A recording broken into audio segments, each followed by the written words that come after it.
Today's Animal Spirits is brought to you by BlockFi. Ben, I got a new credit card last week. Came in the mail. It's a Marriott Bonvoy. I got that because I'm thinking about canceling the Sapphire Reserve. They just upped their fee to $550. I'm not sure that I'm necessarily reaping the rewards, so to speak. So I got a Bonvoy because I'm thinking about staying at a Marriott. I would have liked to get something that had a little bit more juice to it, but can I get that in New York? No. Is this what you're talking about? What's that? I got this 2 or 3 weeks ago. This is the BlockFi Let me see it. Bitcoin card. See the B on there? See it? I can't. The lighting's not good, but point taken. You got a BlockFi card. Okay, so for the first 3 months, I'm earning some sort of extra points on Bitcoin. So I think it's 1.5% back on Bitcoin. And one thing I like that they did off the start, I think they were going to charge a fee, and they said, no, you know what? We're not going to charge a fee. No fee? I'm not a big fan of those fees, especially even some of the good ones. If you calculate all of them out, then it works out anyway. But I think for the first 3 months, I'm earning extra Bitcoin. So I think, what is it? The first 3 months, I'm earning 3.5% on Bitcoin. So I'm putting everything on my BlockFi card. And we are going to have BlockFi CEO Zach Prince back on for his 4th time on the show, maybe? I just have a question. In a couple weeks? Okay. When you get paid in Bitcoin, does that go into your BlockFi account? How does that work? Yes. It's going into Bitcoin in my BlockFi account. Have you seen it happen yet? I haven't gotten a statement yet because I haven't had it for a month. Okay. But then I'm accruing rewards. What do they call it? You're stacking your stats? Your sats, bro. Stats, sorry. Stats. I'm in the know here. So go to BlockFi.com as long as you're not in New York and check out the credit card. I think they actually just canceled the wait list today. They were on a wait list. I was pretty early to it. They waived the wait list today, so I think now anyone can sign up for the BlockFi Bitcoin rewards card. Welcome to Animal Spirits with Michael and Ben. I would like to share some thoughts on my first trip back to New York City in 18 months. Can't wait to hear your thoughts. So I visited you for the first time, and I have to say, it was great seeing you in person, and it's hard to beat that. Is there a butt coming? No. Okay. Well, but it wasn't that great? No. Here's the thing. It didn't feel like it had been 18 months or whatever since I've seen you because we see each other on Zoom so often. I feel like that technology has helped. Okay, was it anticlimactic? A little bit. I mean, yeah, don't you think so? Because I feel like we see each other all the time on Zoom, and it was. I think that technology has helped. Like, FaceTiming with your parents when you couldn't see your parents at the beginning of the pandemic, that sort of stuff. I think it actually helped. Anyway, it was a good time. I hadn't been there since January of 2020, so I have some thoughts since it was my first time back in the city that James Altucher has pronounced dead. Maybe it was where we were hanging out or what we were doing. I was shocked at how many young people there were. Is it fair to say that there are more young people in the city, or it just felt like that because of the summertime and where we were at? But we have a couple of... Wait, hang on. Let me interject. I think it's more because you're 40. So that's really all it is. But we have 2 new young bucks in our company, Alex and Cameron, that joined, and I got to meet them for the first time in person. And they talked about how moving to New York City as a young person to them felt like going away to college for the first time. And they said that there was this energy that they felt in the city. Maybe it was just because it's their first time living there. But I felt a noticeable uptick in young people. Who knows? You're right. Maybe it's because I'm getting old. Number 2, masks are pretty much done in Michigan. I don't see anyone wear them anymore. New York City obviously is a bigger, more diverse place. You're more on top of people. I was surprised at how much more mask usage there was in New York City versus Michigan, which pleasantly surprised at the, it was no one complaining or whatever like you hear on social media. People were just kind of falling in line. Masked up in the subway. How about that we saw a screamer? Oh yeah. Okay. In New York City, 5 minutes and you have a person yelling at the top of their lungs. I really loved the outdoor bars and restaurants. Same. And I hope that stays. And I'm sure for their sake, that gave them more real estate. Right? I don't know how much that costs, or if it cost them anything, but the fact that they took those parking spots and made them into these nice little outdoor spaces, especially for the summer, was awesome. And finally, you and I went for a nice romantic walk through Central Park. That whole Central Park just boggles my mind every time we go there, that someone had the foresight to say, no one touches this. You come in from this big, loud city with huge buildings, and you go into this this magnificent park where it feels like the whole city just kind of melts away. And every time I go there, I try to walk or jog through there. And that Central Park to me is just one of the best parts about New York City. Bar none. So anyway, good recap. Successful trip. And here's another thing, personal finance wise. My favorite line item, we went to a restaurant that had $12 Bud Lights. That's just New York City in a nutshell. I'm sure no one at that restaurant ever orders one, but I love Which that. restaurant? You can get the place we had dinner at. Oh, they had a $12 Bud Light. Bud Light was on the menu? That was a fancy dinner. I'm surprised that there was Bud Light on the menu.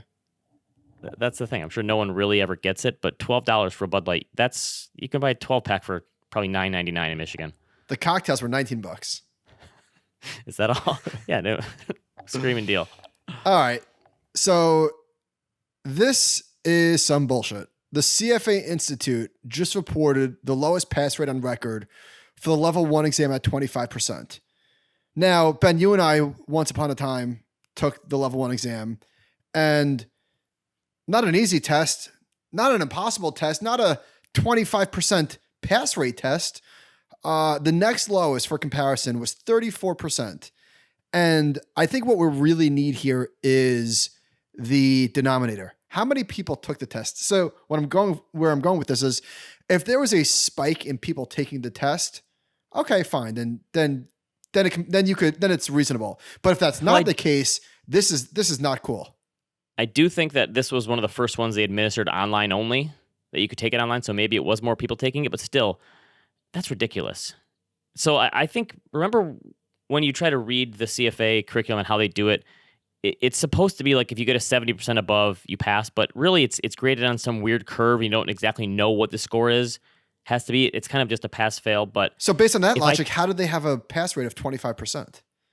I don't know.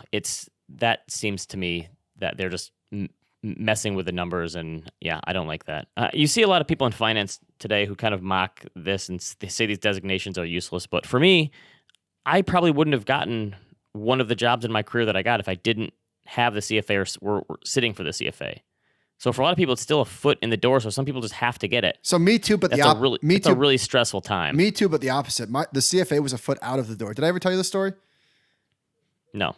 I was interviewing in 2010. I think Allianz had just bought PIMCO. And I was interviewing for an internal wholesale job. So for people that don't know what that function is, an external wholesaler goes and sells mutual funds or products, whatever the product may be. The internal wholesaler helps them with scheduling, with following up on emails, with internal research, with all that sort of stuff. And so the interview was going great, and I was introduced to the hiring manager or the person that said yes or no. It was going great, good conversation, giving him my read of the market. That was sort of a joke, but not really. But I was telling him that I love the market and I was studying for the CFA and this is the field I want to be in. He goes, "Oh, what do you mean you're studying for the CFA?" I said, "Well, I'm trying to learn as much as I can, And he's like, "If you want to be an analyst, this is not the right role for you." And he was like, "Thanks, but no thanks." And that stopped me dead in my tracks. If I didn't mention that I was studying for the CFA, I probably would have gotten the job and my career would have been very different. I had a few of those in the banking world too, right out of college, where I was interviewing for an analyst role, and it was basically like, "No, this is sales. We just put analyst in the description, but it's not really an analyst." Oh, okay. Well, that's not me. By the way, did you put on any hedging trades heading into the Olympics since they're going to be using gold and bronze and silver? Wasn't that one of your investment theses for an interview in the past where you said that a certain company should be doing better because they're going to be making all the Olympic medals? That's not a joke. I mean, it's a joke, but it's not a joke. That actually happened. That was at Natixis. It wasn't really an interview, but it was more of a favor. This guy was, he's like, "All right, let's hear it." So I spoke to the guy. He said, "Come in tomorrow at 10:30 and bring me 5 stock ideas." And Rio Tinto, that sounds like an interview straight out of a 1980s Wall Street movie. Rio Tinto is down about 70% since I pitched it. So, but I didn't say which side. I just made the case. Okay. He should have shorted my idea. All right, let's talk a little bit about Robinhood. We don't have to get too far into it because you already stomped all over me last Thursday when I was in New York when Josh and I and you all taped the Compounded Friends podcast. You really enjoyed letting me know that I was wrong about Robinhood being bigger than Coinbase. You had the biggest shit-eating grin on your face. That's okay. Well, no, you're right. It was a lot of fun. It's very rare that you are so adamant. So I had an equal amount of joy. Yeah, you enjoyed that. I'll still be right. So I talked about it. You can go listen to that if you want to talk about me buying it. The one thing that's happened since then is that I did sell it the next day, and they gave me a warning saying IPO flipping warning. If you sell IPO shares within 30 days of the IPO, it's considered flipping, and you will be restricted from participating in IPOs for 60 days. Ooh. And it says do you want to continue? And yeah, I think I'm okay on IPOs. I basically did this as an experiment. You know what's funny? Little loss. They'll give you this sort of a warning, but they won't warn you for making 1,000 trades in a day. So I thought the same thing. Why can't they do similar warning saying, warning, you're doing way too much short-term trading.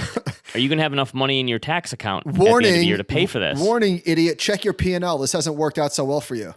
Yes, exactly. Maybe you should buy an index fund, or maybe you should stop trading joke cryptocurrencies, something like that. Honestly, that kind of nudging, I give them credit for this in a lot of ways. So I would love to see the numbers about how many Robinhood clients got into this and how many are going to be in it at 60, 90, 120 days.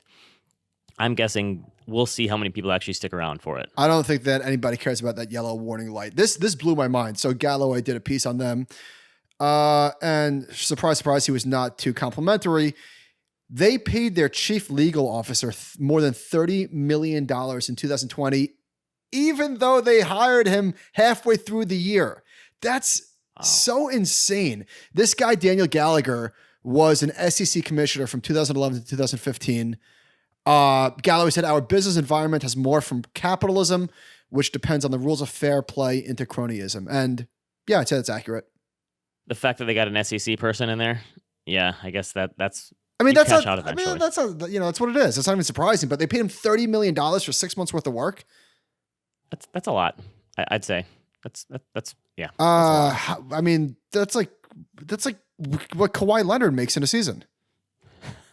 That is kind of interesting to think. Kawhi Leonard versus the chief legal officer of Robinhood. Oh, speaking of sports, I don't think this is my idea. I must have seen this somewhere. Somebody tweeted it. If I'm stealing from somebody, I apologize.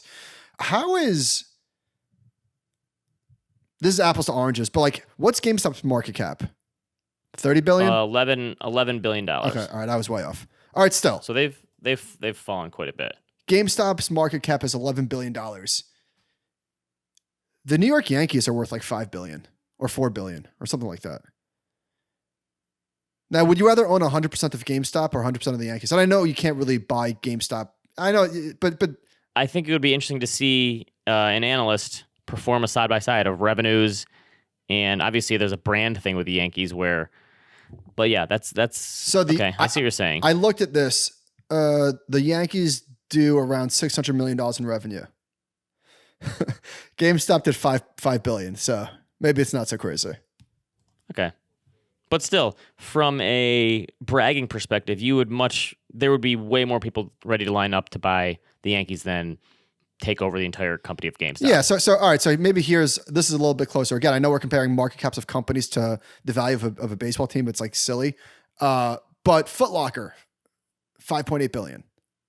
Okay. They've got a lot of Foot Lockers. Those referee uniforms aren't cheap. Phil Huber had a good tweet. So we've spoken with Paul Kim from Simplify, and they've got some products that are similar. They have Simplify US Equity plus downside convexity. They have Simplify US Equity plus upside convexity. And the assets of the downside convexity ETF is $250 million. In the upside, it's $10 million.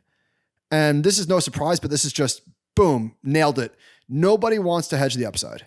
And that's why the options market can be so priced the way that it is. Don't you think it makes sense, though, in some ways that people think manage the downside and the upside will take care of itself kind of thing? Makes perfect sense. It is interesting, though, how few people actually try to pile in more to the upside than the downside. We probably spoke a few weeks ago about NFTs, or maybe I spoke with Packy about that with Josh, that they're coming down. They are surging once again. You see this chart, Ben? Weekly trade volume of NFTs. Yeah, this is one that I would never like timestamp, smack the table on, because honestly, if rich tech bros or crypto people want this stuff to happen, and they're gonna like, if Gary Vee wants to just spend $3 million a week on this stuff, I don't know. Don't you think they can kind of make it happen? And I would not want to be getting in the way of this train and trying to predict what's going to happen next in this stuff. So there's this chart from the block shows that Top Shot looks like it's over. I mean, there was a huge run in the end of February, March, and now the volume is pretty much dead. What's blown up is this thing. What's really making this going is CryptoPunks are back and Axie Infinity. Packy, Josh, and I spoke about that. It's like a play to earn gaming type of thing. You earn money by playing the game. So you mentioned Gary Vee. He bought a CryptoPunk over the weekend for $3.7 million. And of the top 12 CryptoPunk sales, 5 of them were over the weekend. I guess the one idea is don't fight the Fed. Here's another one. Don't fight the geeks. If the geeks want this stuff to happen, it's going to happen. Right? Like this is insane. They want pixelated people that could be a Netflix show or something someday. I don't know. Sure. I don't know. This is one of those things where I think you have to take your personal feelings out of it. Like, this makes no sense to me personally, but that's a lot of things in life, right? That like I would never... There's stuff that I do not like doing. I have friends who love to go hunting and fishing. I don't have the patience, or golfing. I have no patience for any of that stuff, but I understand why they do it. Like, I understand the joy they get out of it. It's the same thing with this. It's hard. Personally, but it's hard. It never makes sense, but I get it. Well, I think you get it because you've seen enough of this. If you weren't in the industry and you saw this for the first time, you'd be like, this is the dumbest thing. What? That's a natural reaction for most people. Understandable. That certainly was my reaction. I should have... This is sort of out of order. I should have jumped on this after the chief legal officer or whatever his title was at Robinhood. Balchunas tweeted, "No shame. After rejecting Bitcoin ETFs, former SEC chair Clayton joins the fight for approval." This seems like one of the dumbest things in all of the wealth management industry, the fact that it hasn't been approved yet. I don't understand what they're waiting for. What's going to change about the industry that's going to make it easier for them to say yes to this? Agreed. But the point about Jay Clayton was staunchly against the ETF when he was working for the government. And now, surprise. Who does he work for now? Private sector? This company called One River Asset Management. Okay. Oh, where he serves on the board, and they recently submitted registration for... Okay. So if he can't make it happen with his connections, then who can, right? Right. Adam Pritchard, in your backyard from the University of Michigan, Ben, said, quote, "He's no longer a government official. He needs to earn a living to pay for his fancy Manhattan apartment, and you're not going to get paid for being neutral on these topics." All right. Listen, I get it. I'm telling you, selling out is cool these days. I'm surprised as many people are up in arms as they are. All right. Last week we talked about crypto leverage and the use of it, and someone sent us a breakdown of leverage on Binance futures. So this is like a 30-day average of leverage uses on Binance futures contract, and it broke them down by how many people did 125 times leverage, how many people did 100 times. 20% of users who use leverage use more than 100 or 125 times, or 125 to 100 times. Wait. Remember that scene in Blood Diamond where the guy screams, "Wait"? Man, I tell you what, your movie references, I almost have to give you credit. They are so obscure. Like, you use movie references that no one else in any part of their life ever uses. Like Airheads, Blood Diamond. Like, you use these movies that no one... And I will say, I've never used it. No one ever quotes. And I've never used this one before, but it was very appropriate. So I'm saying wait because, Sir Ben... Are you going to do the South African dialect too for this? I thought about it. Okay. This chart is as of January 1st, 2020. Yeah, that's what someone said. You know, this is for 2019, but still. Okay, well, but still. This is incredibly dated. Okay, it's beginning of 20. Yeah, you're right, but it still shows how prevalent leverage was, and I'm sure it even increased. This is before you think so? Stuff really took off. Yeah. You don't think so? I just feel like it's weird looking at this data because it could be wildly different. But that being said, it did surprise me that it was 20% of people used over 100 times leverage. Wait, what's your Blood Diamond reference? I didn't get it. Which part? What do you mean? What was the line from Blood Diamond? When he screams "wait," when the guy finds the diamond. You know when they're all digging through the water? Yeah. Okay. He finds a diamond, puts it in his, he like rips it up and puts it in his sock or his, I guess he didn't have socks. He puts it in his pants or whatever. And the bad guy with the machete and the eye patch screams, "Wait!" Okay. Or did he scream stop? He might have screamed stop. Stop! Either way. Blood Diamond. All right. I like that movie. All right. Your movie takes never cease to amaze. So we got a listener comment who he works in manufacturing. It's a cost accountant. They're raising their prices. He said it's interesting to think about this because their narrative of consumer goods prices increasing will be that it's all inflation from money printing, but I truly think it's more driven by supply chain and labor shortages, which are short-term problems. The even more interesting thing is that once we raise our prices to combat this, I don't see us lowering prices once our raw materials stabilize. This in turn will be good for corporate earnings in the long run. We spoke about this a few weeks ago with the KB Homes and Lennar. Their prices are not coming down, even though the price of lumber did. And I was thinking about this. It almost seems like labor shortage should be like its own title, its own like category in the docs. We've been talking about it so frequently. So Weisenthal tweeted last week, ending the UI expansion in Texas, which they did, has not solved the labor tightness problem for employers. This is a comment from a proprietor in the food and drinks industry. He said, "We are hiring a few employees after the federal unemployment subsidy ended, but continue to lose others oftentimes because they say they don't want to work or decide to attend a social function and walk off. They know they can get hired again by walking down the street. Hire 3, lose 4, hire 2, lose 1. I've never seen anything like this in my almost 40 years of working. We continue to turn away business due to lack of employees." So my favorite taco place that we go to for chicken tacos every weekend, tried to go there on a Saturday, and they were closed. There was a sign on the door saying that because their staff has been so busy and understaffed, that they decided to close Thursday, Friday, and Saturday. So that they're saying business is booming, but they decided to give their staff a longer 3 or 4 day weekend because they've been working so hard because they have such a shortage. So I'm sure part of that is thinking like we're going to lose people if they keep working so hard, and it's Well, and I totally get it. In that same vein, the Journal did an article. Basically, the best way to get a raise is to switch jobs. Wages for job switchers rose 5.8% from June 2020 to June 2021, compared with a pay increase of 3.1% for people who had been in the same job for a year or more, according to ADP. And one aspect that I didn't think of until reading this was, if you're giving raises to entice new employees, what do you do with your current employees? That's a good question. The thing is, this is a great way if you're a young person to pad your resume too, right? You can keep moving up in how much you make and then adding these companies to your resume. Like as a young person, that's great, right? And it shows initiative that you're taking on new jobs and negotiating potentially. Again, as a young person who maybe doesn't want what they want to do, this is a great time if you're willing to put yourself out there a little bit. And guess what? You're probably not going to get denied at most places asking for a raise, right? Maybe that's the idea too. Like maybe asking for a raise so you don't have to switch jobs too is probably not a bad idea at most places. Okay, I think it's probably maybe with rates where they are. And by the way, the 10-year was back down below 1.2% again today. I saw that. Are you getting ready? By the time you refinance, you're going to have to start the application all over again to refinance again. So because rates keep falling.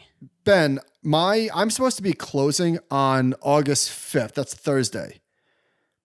I still don't know what my closing costs are. And like, it's so infuriating. When I first started this process, I said, listen, I really don't want to be out of pocket a lot on this. I already spent money on the previous close or the previous refi. And it's Thursday. I feel like with a lot of the fintech companies, and it's funny, we're getting some polarizing comments about better.com. We've had like probably 6 people say it was amazing and 2 people said it was awful. But I feel like at least with them, you know what you're paying, right? I still don't know what my closing costs are. This like might be a deal breaker. I might pull out.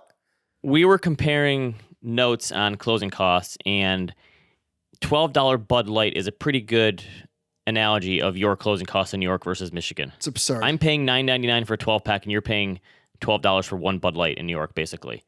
Anyway, the Wall Street Journal had this piece about how rich people are borrowing against their portfolios, and they say that Morgan Stanley clients have like over $68 billion worth of securities based and other non-mortgage loans outstanding, more than double 5 years earlier. Bank of America has $62 billion, which is even bigger than their home equity lines of credit, probably because they shut those down. Wow. But they're saying that Merrill Lynch quoted an interest rate of 3.2% to clients with at least $1 million, and if you had more than $100 million, you can now get a rate as low as 0.87. I mean, I just think with rates as low as they are, the whole personal finance trope of debt is this, ball and chain that's holding you back. I really think you have to rethink that these days.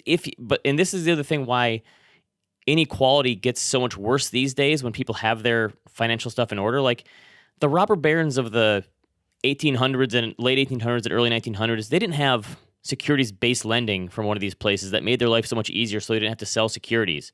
Right? Like the stuff you can do now if you actually have money is so much better than any time in history. And if you can borrow at 1%, 2%, or 3% from your portfolio without selling, without having to take taxes, some people look at this. Some people look at this and say, well, once the market gets an 80% bear market, then watch out, you're screwed because, but yes, if stocks fall 120%, you're in trouble. But I do think this changes the way people should think about debt because you're also putting in you're taking taxes into account here, not having to sell and change your portfolio, and you can allow the portfolio to continue to grow. We spoke about this with Josh. One of the reasons why I'm doing this refinance is to take money out of my house. My home price appreciated by 40%, as did a lot of homes, and I was thinking, why wouldn't I just take that money into my pocket, extend my mortgage, give me more flexibility? It's with rates where they are, it's a very easy decision. You and I were talking this morning about Ramit.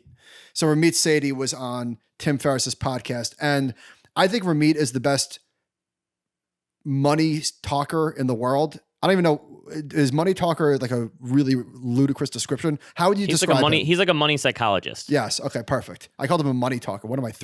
Yeah. I described like I'm a 7-year-old. He's a money talker. Okay. So this is a couple weeks ago I mentioned that I was putting a car top carrier on my car to go in our family trip, and a bunch of people in Ireland and Great Britain said that they call it a roof box. That to me sounds about as good as your money talker thing. Okay. I'm sorry. There's a lot of great phrases in like Australia and in Europe that they have on us that we don't have. Roof box is not one of them. Okay. I'm sorry. Agreed. That sounds like your roof box sounded like money talker. All right. So Ramit's coming out with a new podcast where he talks to couples and discuss how they feel about money. I'm definitely gonna listen to that one. But all right. He tweeted the other day something that really struck me. He said, I spoke to a young woman who felt guilty about her grad school debt. She had 18 months left. I asked her how she would feel once it was paid off. Quote, safe, I hope, maybe happy. Ramit says, when's the last time you felt happy about money? She said, I can't remember even ever feeling happy about money. So Ramit's comment is, paying off your debt won't magically change your money psychology. Having $1 million in the bank also won't magically change your money psychology. The way you feel about money is much less correlated with the amount in the bank than people think. Money psych is a separate skill. I could not agree with him more. Yeah, it's so true. All of a sudden you're going to be this different person because you have a little bit more. I mean, it can certainly amplify things, but I totally, like I was saying to you, like you could put $1 million in my bank account right now, and sure it would make things a little more comfortable, but like I don't know that it would really change my mindset on a whole lot of things. Well, right? We should also caveat that with the we're financially comfortable. But so yeah, if you take somebody with debt and give them $1 million, yes. But Ramit's bigger point is that there's no number that's going to change how you feel. Your relationship with money is not going to change because of a magic number. And to prove how personal this all is, there's people that are making $100,000 that feel poor. There's people making $100,000 that feel rich, and substitute that number for $1 million. Whatever your number is. Like it is so personal, and I think that it has to do with your upbringing and also relative to where you are. So I was thinking about this being in New York City with you. I'm sure it's probably a lot harder in New York City to think in absolutes instead of relatives because there are so many people that are doing really, really well or potentially really, really bad. Like that range is so much wider there than it is in other places, like where I'm in the Midwest, right? Of course, there's people doing great here, but there's probably more people in New York City to look to that are doing really, really well. And that can be hard. That can really mess your head up if you try to compare yourself to those people. Yes. So Nick Majuli had a post in this vein talking about like what young people should do to get ahead. And one of the big takeaways I had was that we shouldn't obsess over money. And again, easier said than done, but somebody, I guess in a Reddit thread spoke about how they hit their fire number, their coast fire at the age of 28. They earned, it was $200,000. And this is tough. He said, however, I regret my entire life. Why? Because of my unhealthy fixation with money. I would simply never spend it. I always like seeing the numbers increase from the age of 8 years old. I did not take any risks in life, and we'll link to this in the show notes. But do you think that you can change how you feel about your money, or is this something that is really starts with your childhood and your adolescence and what your parents, how you grew up? Like, can you change? A lot of it does have, you have these things that are ingrained in you, I think, by your upbringing. But I mean, this gets to the point, like all this talk about how feeling about money and me saying, well, if I had $1 million or whatever, it wouldn't change that much. A lot of it depends on where you are in your life cycle, because people who are just getting out of school or in debt or have a low-paying job would look at me in that comment and say, you're a jerk. What are you talking about? Right. But it depends where you are. So this person has figured out you wouldn't say that at 21 years old. If you had $1 million, somebody give you $1 million at 21, you'd feel much differently. Yeah. Oh, yeah. It depends on where you are in life. And do you have a lot of debts you're paying off? Are you making a decent amount of money? And then this person gets to the point where they've figured out how to save and invest and really optimize their finances. And now it's like, okay, I need to optimize my spending. And that is a lot of psychology. And that's why Ramit is so good at what he does, because he taps into like the psychology of this all. So, and what made people feel this way. I almost forgot to bring this up. One of the areas where this sort of behavior about spreadsheet might manifest itself is with your cell phone bill. And I am very much not a spreadsheet micromanager of my personal finances person. Like once in a while, I used to use an app called, I forget what's even called. I don't use Tiller Money, just to like see where I was. So once in a while I'm here, I'm there, but I do not have a very good grasp on my spending on a month-to-month basis. I save automatically, and that's why I save automatically, right? My money goes out the door automatically. Otherwise it would never get done. But for whatever reason, I was like pound foolish on my cell phone bill. I went from Verizon to T-Mobile to save maybe a total of $800 over the course of a year, something like that. And you probably dropped 35 calls with me or that course after. And immediately when I did it, like I was like, oh shit. Because my wife was telling me not to do it. The service was way worse. So it's been a year with T-Mobile. So I went to Verizon and I said, take me back. Take me back. What do I got to do? I want to come back. You went back to your ex. But I found out that I still owed $500. So I went to T-Mobile they're like 2 doors down. So I'm going from one store to the next. I walked into T-Mobile. How much money do I owe you guys for my phone? I owe them $550. I came back to Verizon. I'm out. I'm not going to spend $550 to get back to you. My service is bad. It's not that bad. I'll wait a year. He said, well, wait.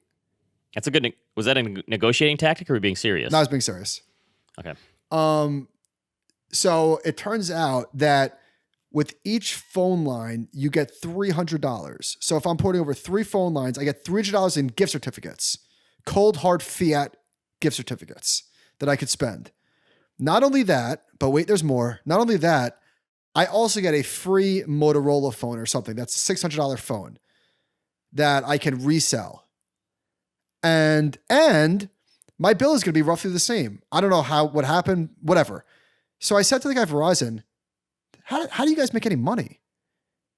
Like, I don't even understand. Like, you're giving me a $700 subsidy for a new phone. It's costing me like because it's recurring revenue. Well, exactly. He's like, well, because you're spending $35 a month per line on your phone, and we have a lot of customers. Right. You remember when everyone thought that was crazy? Remember AT&T at the beginning was like subsidizing Apple phones, and I thought that's nuts. Why would AT&T ever do this? Because they know they're gonna lock you in. Yes. So anyhow, the point is, the reason why I shared this story is because while I'm in there, I saw several people like really debating about $10 a month. And these are people that like probably can afford, they're not going to notice a $10 a month that's missing.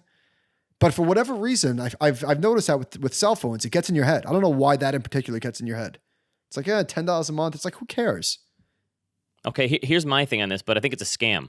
So you go to the car wash and there's like 4 different options. It's like the floor one, which is just like regular wash. And then it's like premium plus. Premium plus, we're going to we're going to hand wash your tires or something. I always get the cheapest one. So do I. Okay. It's all the same brushes and soaps. How is paying $7 more actually? Come on. It's this. You're going through the same thing as everyone else. There's no way they're really washing your undercarriage of your car any better on the Premium Plus one than the regular one. What sort of morons Right? get their Premium Plus? It's such Yes. a great point. Yes. You always get the cheapest car wash because guess what? Your car's going to be dirty in 5 minutes anyway. All right. Here's another. That's a truly funny observation. You Here's know what that's here's from? What's that? Step Brothers. Okay. All right. That more people will probably recognize that one. You know, I've only seen that movie once, surprisingly. All right. Here's an email that it's another psychology one. Wife and I are both working great jobs, fought off lifestyle creep, prioritize saving and investing as our careers are advanced. We have plenty saved for retirement, more than enough in our taxable accounts, on top of a $50,000 emergency fund. Recently bought our first house. Blessed last week with the delivery of our first child who was squirming, refusing to sleep. Right next to me is write this email. Congrats. My to-do list this week involves opening a 529 plan. However, when I think about investing the $8,000 tomorrow into VTI for her 529, it doesn't feel good. The valuations are too frothy. These stocks can't be worth that much. The tax advantages seem too paltry.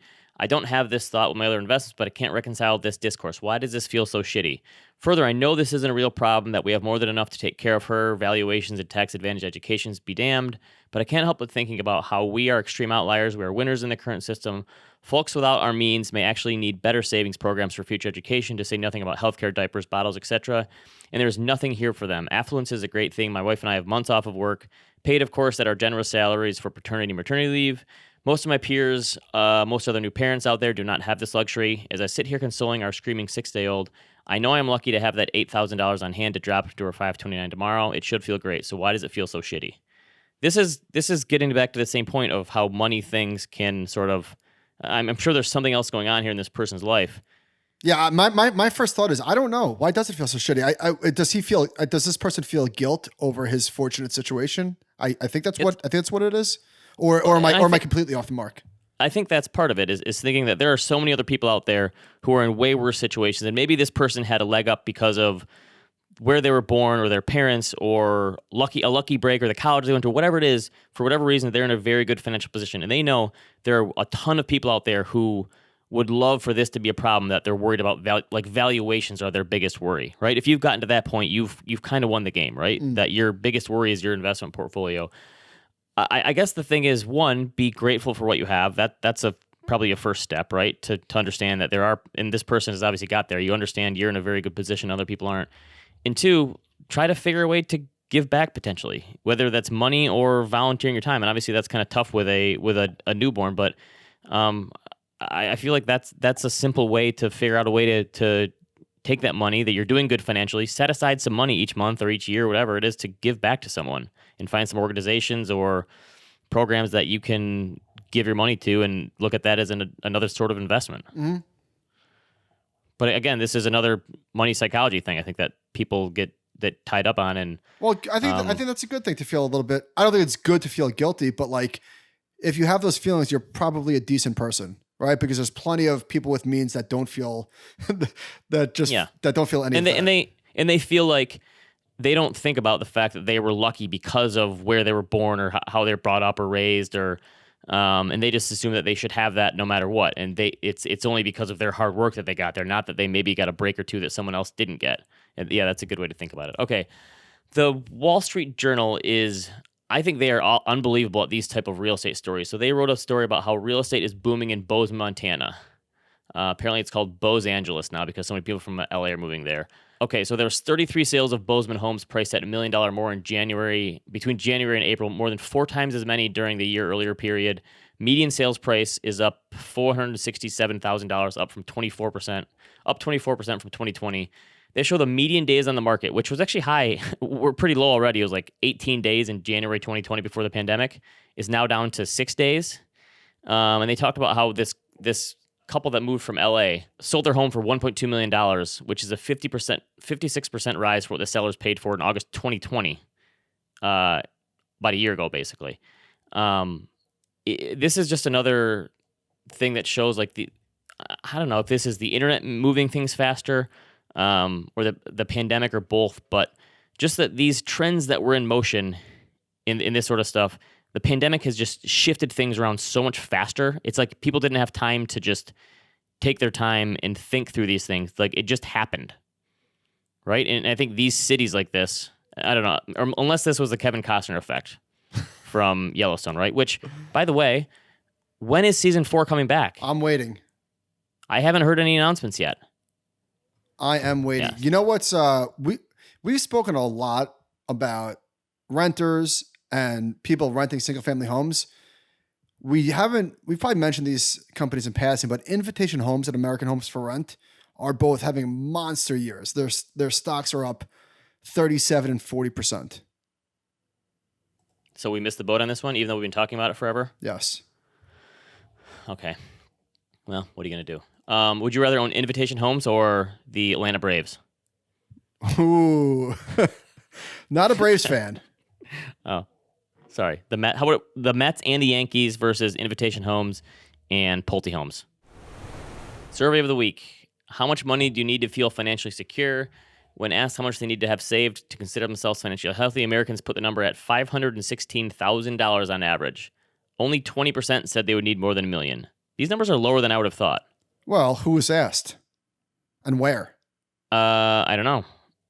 Although responses vary widely, most said having $500,000 in the bank would be enough to cover bills and expenses as well as future needs, including some retirement savings without worry. This just gets back to a point that, like, in 50 years, millionaire is still going to be a status, no matter what, right? I don't know. You think millionaires are going to go out of style somehow? Like, was there people in the past walking around, like, saying, I'm worth 5 figures, like $10,000 was a lot or something, or 50,000? I don't think millionaire will be in the lexicon. Like Jeffrey Lebowski, the millionaire. Nobody talks like that anymore. Nobody refers to somebody as a millionaire. Multimillionaire? That's what they do. Multimillionaire is the thing. And that's also a weird thing, but nobody, like, seriously, millionaire is gone as a phrase. Okay. That's fair. So I think we are in a new place of the pandemic where corporations are going to set policy from going forward. So there was all this stuff last week that Disney is going to mandate employees be fully vaccinated. They said Netflix has also announced that it's going to be a requirement for cast and crew members. I guess Google, Facebook, Twitter, the Washington Post, Lyft, and Uber. And now Walmart also said that people at their headquarters and regional staff are going to be vaccinated. It was interesting to look at some of the language on this since there is a labor shortage. I didn't see if they said they're actual store employees at Walmart or they're Disney people who are at the park, because I'm sure they're having a hard time hiring people too. But don't you think that it's going to be easier if this stuff comes from corporations? So you and I went to the Comedy Cellar in New York when I was there, and unbeknownst to us, you needed to have vaccination proof to get in there. And I'm perfectly fine with that, because that's the business saying, listen, it is what it is. You have to do this. You had to have vaccines to get into schools when we were, when you grow up. Like some people are failing to recognize that. Do you think this is what it's going to have to be? Is all these corporations just falling in line now, and they're going to be the ones setting policy going forward? Meaning what? Meaning anything the government does is going to be extremely polarizing.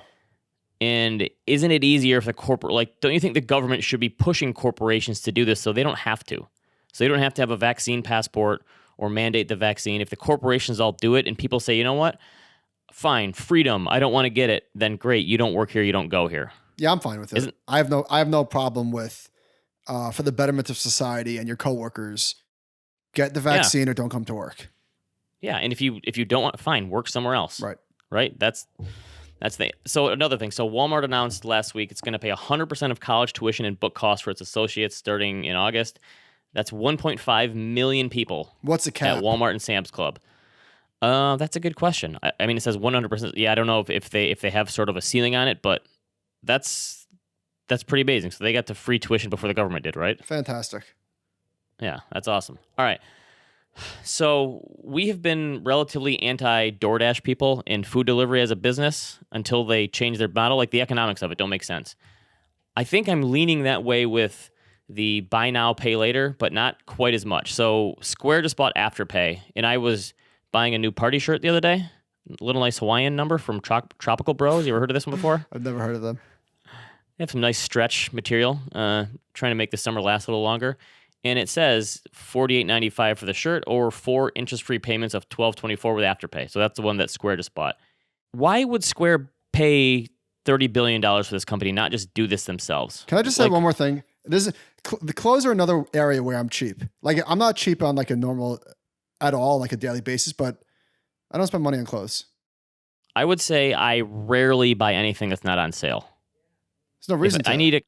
Yeah, exactly, because you know that's going to come. So Reuters talked about this. They said these companies generally make money from merchant commissions and late fees, not interest payments.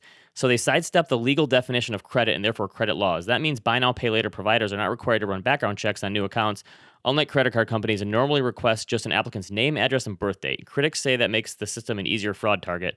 I guess the point is I think we probably don't understand this business model well enough, but I guess they're much smaller purchases in most cases, so you probably think like the defaults on them are going to be smaller. You know what? And I would say, like, hang on. I actually thought the opposite was true, but maybe you're right. Like, I thought, why would you buy a $48 and not just pay it? Like, why would you pay that later? I thought it was higher ticket items, but maybe that's not the case. I would have bought the Peloton anyway, but the fact that I knew I could pay it off over 4 years for $60 a month or whatever it is. So with Affirm, I think it was 60 payments or something like that. So that was a no-brainer. $60 a month, no interest. It just made it easier.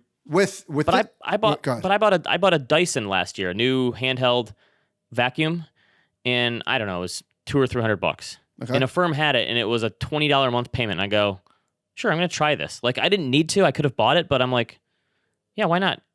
So I guess I don't know. Isn't this just a huge ARB opportunity for people with good credit scores? Yes. To not tie up their capital? Yes. It's also, but you're losing the credit card rewards. Yeah, I did think about that. So Afterpay is technically a tech company. It's Australia's largest company, and Square bought them for almost $30 billion. Afterpay is not profitable yet. Okay, it's still very early.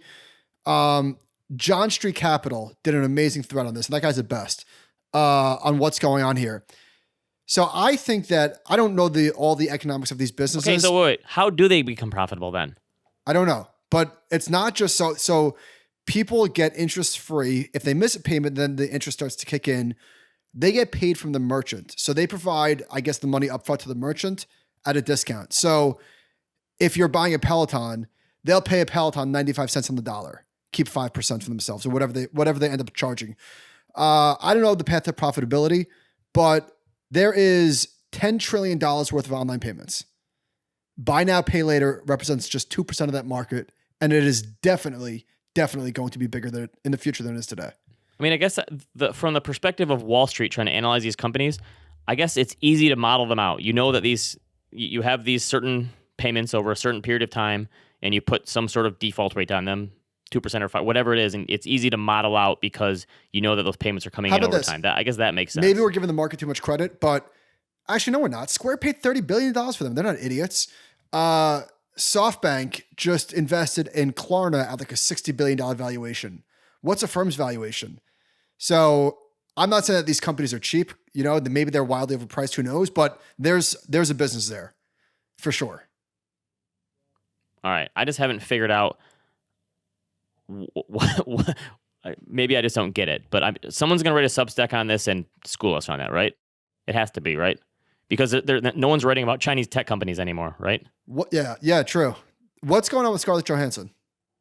So she said she's suing Disney for Black Widow because she said it was a breach of contract after she was supposed to get a big back end of the theater. Right. Didn't get it because it went to Disney Plus. That's BS. Maybe they pay her off to keep her happy, but why is this? Is this a technicality? They're saying there wasn't box office revenue. I guess she's saying it guaranteed theatrical release exclusively. I mean, maybe they pay her off to keep her happy if she wants to do more. They want her to do more movies with them. Well, her character's done. Okay. Spoiler alert. Did she die? No, she died in the last movie. She died in. It was a prequel. Sorry, I don't pay attention. I watched that. Did she? Okay. I don't know. I would probably bet on Disney's lawyers over this, but I mean, the stars can try to fight this as much as they want. But Matt Damon was doing interviews for his new movie, and he talked about how he's like infuriated at the way his kids watch films. He's like, the way they watch is different to how we did. How can you watch a movie if you're texting? As someone who makes these things, I can't say that I love that. Movies, as we know them, aren't going to be a thing in our kids' lives, and that makes me sad. This is going to be your old guy yelling at the cloud thing. I agree with him. I think movies for kids are like, if you have the ability to watch what you want, when you want, where you want to watch it, and how you want to watch it, like, I don't care how great the movie theater experience is. For kids, they're not going to care. I am strapping my kids in their seat to watch Jurassic Park.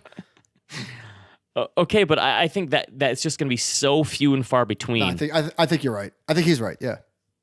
But I'm saying that the Hollywood actors and directors that are going to try to fight this, that are going to go kicking and screaming and just have to have Netflix throw them so much money or something, because it's just, there's nothing they can do at this point. It's over.